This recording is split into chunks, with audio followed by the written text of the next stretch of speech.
విక్రమార్కుడి జననం జరిగింది. భట్టి ఇలా నలుగురు పుట్టారని చెప్పారు. మొదటివాడు విక్రమార్కుడు. విక్రమార్కుడికి చాలా మంది అసలు ఆ పేరుని చాలా గొప్పగా ఫీల్ అవుతారండి. కారణాన్ని వివరిస్తూ ఈ కథలు వింటూ ఉంటే అసలు ఎందుకు అంత గొప్పగా ఫీల్ అవుతారనేది తెలిసిపోతుంది.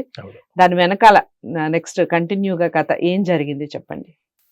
మనం ఇందాక చెప్పుకున్నట్టుగా చంద్రవర్ణుడు నలుగురు స్త్రీలను వివాహం ఆడాడు.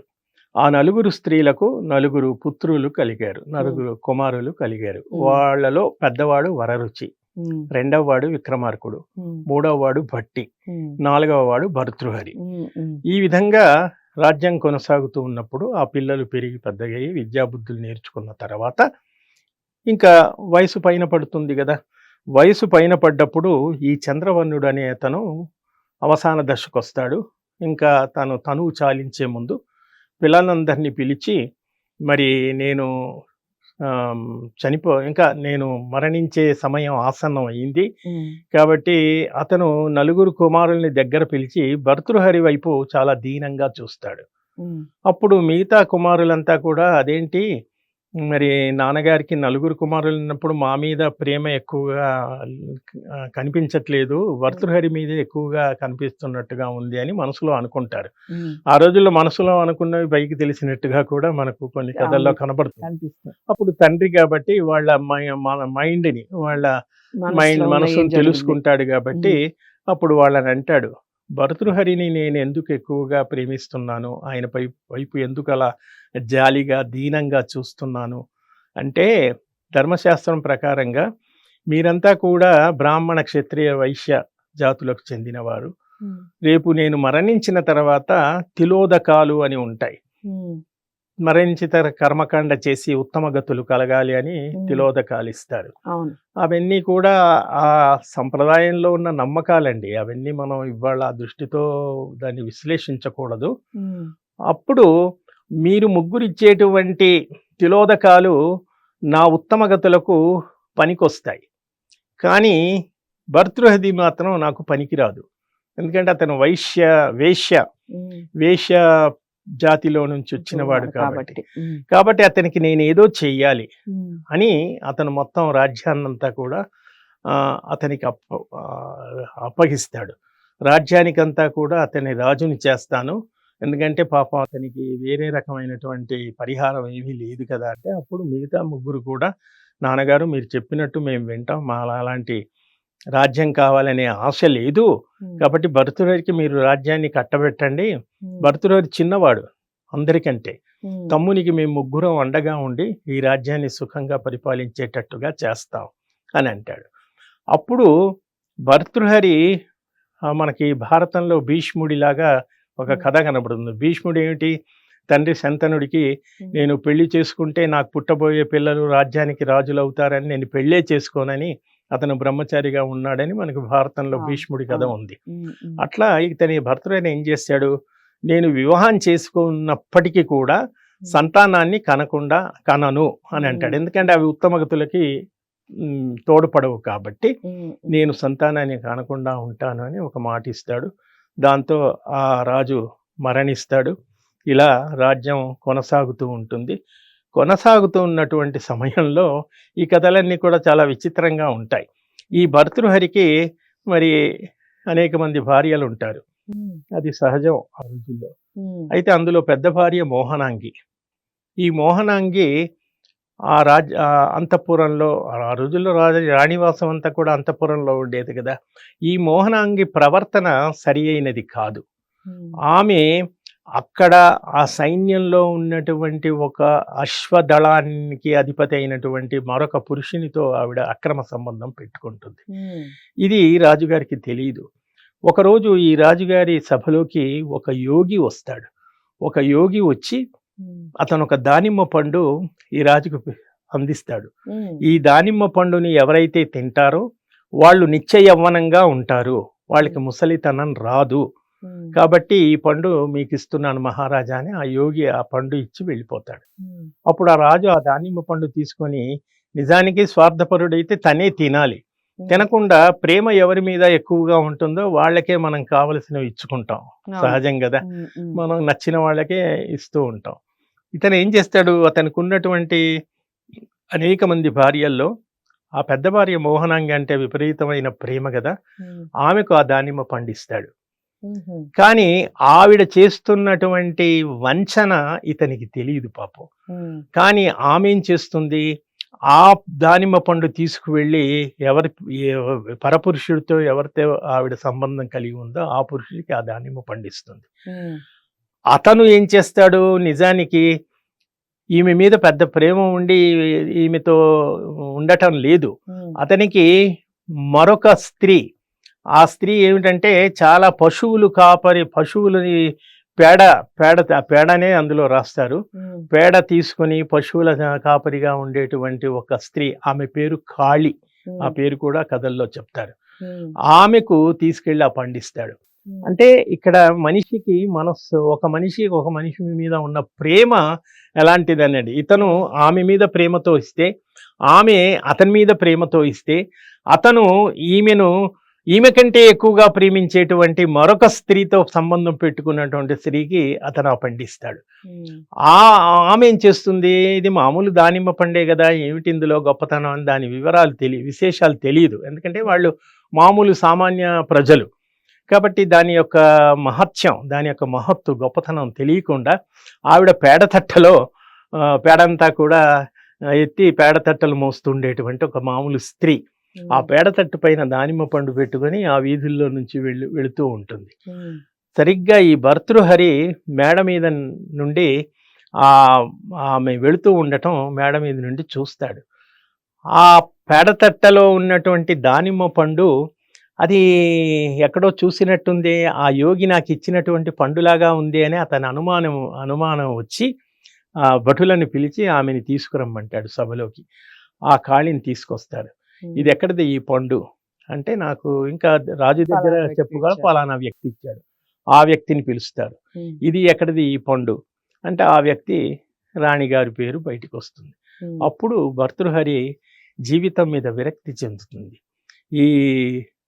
ఈ వ్యసనాలు, ఈ శారీరకమైనటువంటి ఈ కోరికలు చాలా తుచ్చమైనటువంటివి, దీనికంటే అతీతమైనటువంటిది ఒకటి ఉంది, అది మనం ఇంతకాలం దాన్ని గుర్తించలేదు అని ఆ రాణిని అందరినీ దేశ బహిష్కారం చేసి వాళ్ళందరినీ కూడా వెళ్ళగొట్టి అసలు ఒక దశలో వాళ్ళని చంపడానికి కత్తి దూస్తాడు. కానీ స్త్రీ హత్యా పాతకం, ఒక రాజు చంపటం అనేది చాలా నేరం కాబట్టి మళ్ళీ ఆ కత్తి కూడా పక్కన పడేసి వాళ్ళని దేశ బహిష్కారం చేసి దేశంలో నుంచి తరిమేసి ఇంకా అతను కూడా ఆ అడవిలోకి వెళ్ళిపోతూ, ఈ తమ్ముళ్ళు ఉన్నారు కదా, భర్త అన్నలు, ముగ్గురు అన్నలే, విక్రమార్కుడు, వరరుచి, విక్రమార్కుడు, బట్టి, పైవాళ్ళు, వీళ్ళ ముగ్గురిని పిలిచి ఆ రాజ్యాన్ని మీకు అప్పగిస్తున్నానని చెప్పేసి వెళ్ళిపోతాడు.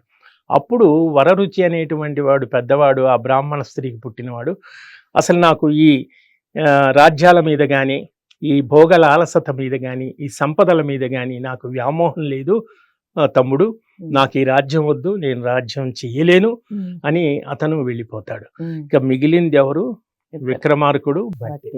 కాబట్టి విక్రమార్కుడిని ఆ రాజ్యానికి రాజుని చేస్తారు. భట్టి అతని దగ్గర మంత్రిగా ఉంటాడు. కాబట్టి ఆ రకంగా విక్రమార్కుడు, భట్టి ఆ దేశాన్ని పరిపాలిస్తూ ఉంటారు. ఇంకా కొంచెం కథ ఉంది. వాళ్ళు పరిపాలించేటువంటి దేశం ఒక చిన్న పరిమితమైనటువంటి విస్తీర్ణం కలిగినటువంటి దేశం. రాజుల యొక్క లక్ష్యం ఏంటి, రాజ్యాన్ని విస్తరింప చేసుకుపోవాలి, అదే గొప్పతనం. ఏదో మనకు ఉన్నది చాలు, ఇంతవరకే ఉంటాను, ఇంతవరకు తిని నేను ఉంటానంటే కుదరదు. వాళ్ళు అలా అలా రాజ్యాన్ని విస్తరింప చేసుకుపోవాలి. అట్లాగే కదా మనకి చరిత్రలో వీళ్ళంతా కనబడతారు, అలెగ్జాండరు, వీళ్ళందరూ కూడా కృష్ణదేవరాయలు. కాబట్టి అట్లా అతను భట్టిని పిలిచి, మనకు ఒక మంచి సరి అయినటువంటి పెద్ద రాజ్యాన్ని నిర్మించుకోవాలి, నువ్వు ఏదైనా ఒక పెద్ద స్థలాన్ని వెతుకు అని చెప్పి భట్టిని పంపిస్తారు. భట్టి ఒకరోజు అదే పనిగా కొన్ని నెలల పాటు దేశమంతా తిరిగి వింధ్య పర్వత సానువుల ప్రాంతాల్లో ఒక మంచి నదీ తీరంలో విశాలమైనటువంటి ఒక స్థలంలో ఒక మహా సామ్రాజ్యాన్ని నిర్మించాలి అని చెప్పేసి బట్టి చూసి తిరిగి అతనికి సరి అయిన సైట్ అనొచ్చు. ఇప్పుడు సైట్ ఏమీ కనబడక వచ్చి ఒక ఆ ప్రదేశంలో ఒక పాడుబడిన కాళీమాత దేవాలయం ఉంటుంది. ఆ కాళీమాత దేవాలయం దగ్గర అతను నిద్రపోయి ఉంటాడు. తర్వాత తెల్లవారి లేచి ఆ ఎదురుగా ఉన్నటువంటి జలాశయంలో వెళ్ళి స్నానం చేసి ఆ అమ్మవారిని దర్శించుకొని, ఆ గుళ్ళో పెద్ద విగ్రహం, నల్లటి రాతి విగ్రహం, కాళికాదేవి విగ్రహం ఉంటుంది.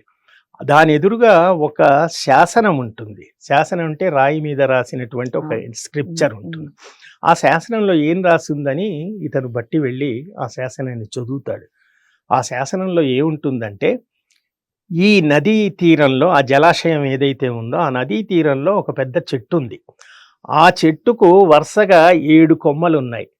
ఆ 7 కొమ్మలకు ఇనుప పనిముట్లు అనొచ్చు. ఆ ఇనుప పనిముట్లు 7 వేలాడుతూ ఉన్నాయి.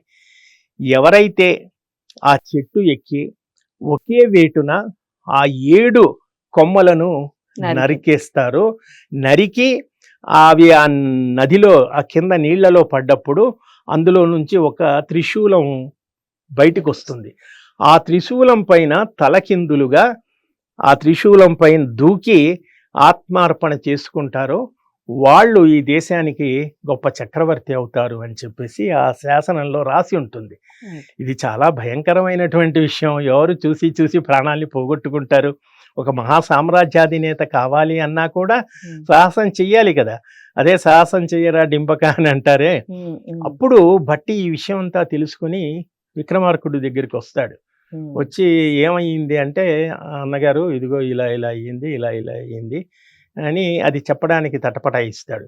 లేదు లేదు చెప్పండి ఏమిటంటే, ఇదిగో ఇలా చేస్తే మనం గొప్ప సామ్రాజ్యానికి అధినేత అవుతాం, చక్రవర్తి అవుతాం, అదంతా కూడా మనకి లభిస్తుంది అని చెప్పినప్పుడు అప్పుడు విక్రమార్కుడు అదేముంది ప్రాణాలే కదా, ఎప్పటికైనా పోయేవే కదా, వస్తే వస్తుంది పోతే పోతుంది అని చెప్పేసి అతను ఇద్దరు బయలుదేరతారు.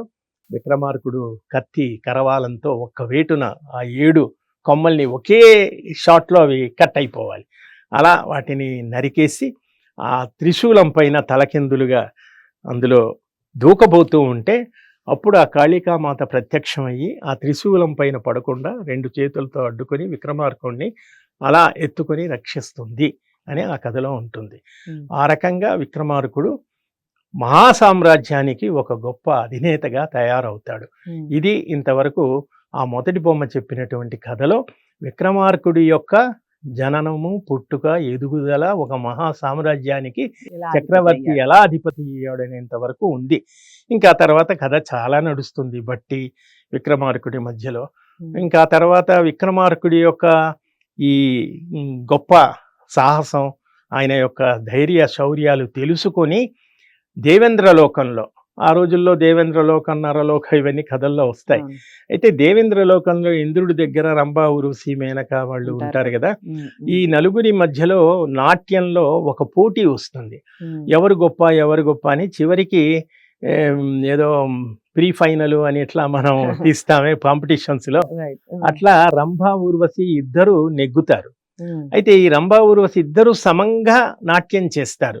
అందులో ఎవరిని సెలెక్ట్ చేయాలో దేవేంద్రలోకంలో ఉన్న ఋషులు, దేవతలంతా కూడా ఒక మీమాంసలో పడతారు. అప్పుడు ఎవరైతే దీనికి సరి అయిన వాడు అంటే నారదుడు దేవేంద్రుడి దగ్గరికి వెళ్ళి, భూలోకంలో విక్రమార్కుడు అనేటువంటి ఒక తెలివైన వాడు, సాహసవంతుడు ఉన్నాడు, అతనైతేనే దీనికి సరి అయిన తీర్పు చెప్తాడని చెప్పేసి విక్రమార్కుడి దగ్గరికి పంపిస్తారు. అప్పుడు విక్రమార్కుడు భూలోకంలో, దేవేంద్రలోకం భూలోకంకి వచ్చేటప్పటికి బట్టి విక్రమార్కులంతా కూడా ఆశ్చర్యపోతారు. ఒక ప్రైమ్ మినిస్టర్ నుంచి, ప్రెసిడెంట్ ఆఫ్ ఇండియా నుంచి ఒక ఇన్విటేషన్ వస్తే ఎలా ఉంటుంది, అలా దేవేంద్రుడి దగ్గర నుంచి ఆహ్వానం వచ్చినందుకు ఈ విక్రమార్కుడు ఒక్కడే, బట్టి కాదు, విక్రమార్కుడు వరపుత్రుడు, ఆ దేవి అంశ వల్ల పుట్టాడని చెప్తారు. అలా అతను దేవేంద్రుడు ఆస్థానంలోకి వెళ్ళాక దేవేంద్రుడు అన్ని ఉపచారాలు చేసి ఒక 15 రోజులు అతిథిగా తన దేవేంద్ర అమరలోకంలో పెట్టుకొని చివరికి ఈ ఇద్దరు రంభా, ఉర్వశి నాట్యాన్ని చూడమంటారు. అప్పుడు వాళ్ళిద్దరిలో ఎవరో ఒకరిని సెలెక్ట్ చేయాలి కదా. అప్పుడు విక్రమార్కుడు తెలివిగా వాళ్ళకి పూలతో ఉన్నటువంటి 2 చెండు బాల్స్ అంటాం కదా, అలా వాళ్ళ చేతికి ఇస్తాడు. ఈ పూల చెండు పట్టుకొని దీన్ని వదలకుండా విడవకుండా మీరు నాట్యం చేయండి అంటారు. అందులో ఉన్న రహస్యం ఏంటంటే ఆ పూల చెండ్లలో పూలల్లో తుమ్మెదలు ఉన్నాయి, ఏమంటారు కందిరీగలు, పూలలో కందిరీగలు ఉంటాయి. ఆ 2 చెండ్లలో 2 ఇస్తాడు. అయితే ఆ కందిరీగల్ని రంభ ఏం చేస్తుందంటే దాన్ని గట్టిగా ప్రెస్ చేస్తుంది. ప్రెస్ చేయటం వల్ల ఆ కందిరీగలు చేతికంతా కూడా కుడతాయి. కుట్టటం వల్ల ఆమె చెండుని కింద పారేస్తుంది. ఊర్వశి తెలివిగా ఏం చేస్తుందంటే ఆమె తెలుసుకుని అది ప్రెస్ చేయకుండా వాటిని అలాగే పట్టుకుంటే, ప్రెస్ చేసేటప్పటికి వాటికి పురుగుని ప్రెస్ చేసేటప్పుడు అది కుడుతుంది కాబట్టి అలా విడిగా పట్టుకొని నాట్యం చేస్తారు. చివరికి ఊర్వశి నెగ్గిందని విక్రమార్కుడు తీర్పు ఇవ్వడం, దాంతో అదంతా కూడా చూడటం, మళ్ళీ తిరిగి ఆయన భూలోకానికి రావటం. ఉజ్జయిని నగరం, ఉజ్జయిని అని అక్కడ కాళికాదేవి ఏదైతే పెద్ద నగరాన్ని వాళ్ళకి నిర్మించి ఇస్తుందో, వీళ్ళు నగరం నిర్మించాలనుకున్నారో దాని పేరు ఉజ్జయిని. అయితే ఇప్పుడున్నటువంటి ఉజ్జయిని, యూపీలో మనకు ఉజ్జయిని, ఇవన్నీ కూడా కాళిదాసు భోజరాజు ఆస్థానంలో కవి అని, ఇవన్నీ చారిత్రకమైన ఆధారాలు మనకు ఉన్నాయి. కాళిదాసు ఉన్నాడు, ఆయన కావ్యాలు ఉన్నాయి, ఆయన భోజరాజు ఆస్థానంలో గొప్ప కవి, విక్రమార్కుడు ఉన్నాడు. ఇవన్నీ వీటి వెనక ఉజ్జయిని మహంకాళి దేవాలయం ఇప్పుడు ఉంది. ఈ మహంకాళి దేవాలయమే ఆ రోజు విక్రమార్కుడు మనం ఇందాక చెప్పుకున్నటువంటి కాళికాదేవి ఆలయంగా చెప్తారు.